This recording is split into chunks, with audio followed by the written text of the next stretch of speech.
Let's jump into actually getting the natural language toolkit set up on your computer. Now, I've linked the instructions to install it down below on either a Mac or a Windows machine, but I took these instructions directly from the NLTK website. Both sets of instructions do assume that you already have Python installed.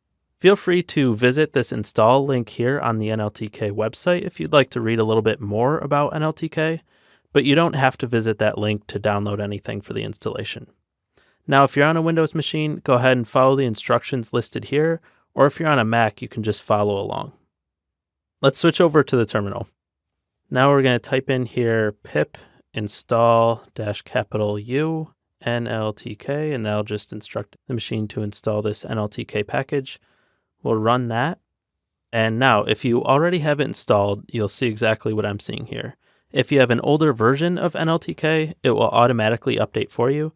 And if you don't have it installed at all, it'll take a few minutes to install. Now, let's try and open up Python just to make sure that this installed correctly. So I'll just type in Python directly here. Then you can type in import NLTK to import the package. And if it doesn't throw an error, then that means you're fine. Let's switch back over to our notebook and explore this package a little bit. Now we'll start by simply importing and then downloading the data to explore this package a little bit. Now we have to add this download step here because NLTK includes all kinds of corpuses and functions, and it actually downloads some of this to your local computer. So if you're ready to run this, if you're new to Jupyter Notebooks, you can just hold Shift and push Enter to run the cell.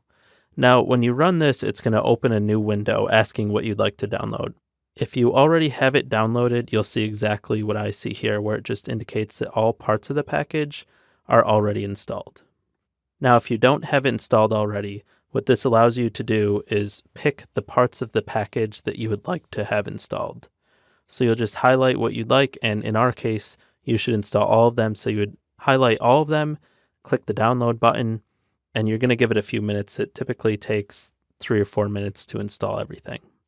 Once it's all done installing, then you have to go ahead and close this window, and that'll let NLTK know that you're done installing what you need and you're ready to use the actual package. So let's switch back to our notebook and we'll take a look at what's actually contained in this package. So we'll do dir parentheses NLTK, and that'll print out all the functions and attributes and methods within this package. So this list is incredibly long. We won't have time to explore 99% of these. So I strongly encourage you to start to dive into some of these just to learn what NLTK is capable of. It's a really powerful package. Now I'll call out just a couple of things outside of what we're actually using in this course. So if you find this POS_tag, now if you recall back in the slides in the last lesson, I mentioned part of speech tagging as one component of natural language processing. So this is the actual function within the natural language toolkit that will actually do that for you. So we're not going to use that in this actual class, but it is a useful function to know, and I would encourage you to explore using that. The other function that I want to call out is the tokenize function. Now this will just take a sentence and split it into a list of words that makes it easier for Python to digest what it's supposed to be looking at.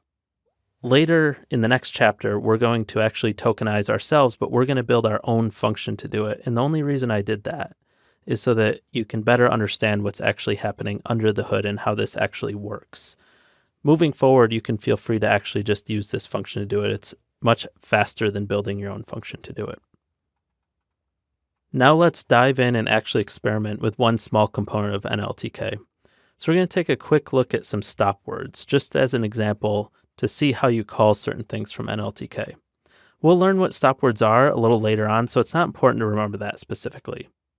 So we'll start by telling it that we want to import stop words from NLTK.corpus. So from NLTK corpus, import stop words.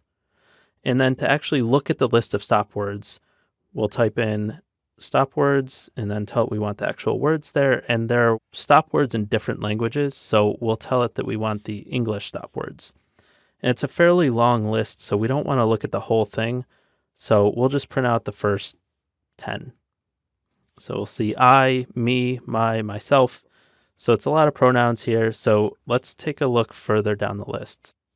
what we're going to tell Python to do is start at the 0th element, or the element in the 0th position, and go up through the element in the 500th position, and we only want it to print out in increments of 25. So we'll run that, and you'll see it's not all pronouns. There's also been, with, here, very, things like that. Again, we'll get into this in more detail later on, so it's not necessary to remember this now, but stop words are basically words that are used very frequently, but don't really contribute much to the meaning of the sentence. For instance, you may be trying to do some sentiment analysis, and these words are generally sentiment neutral.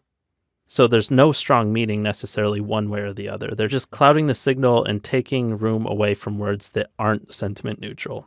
So we can go ahead and safely drop these.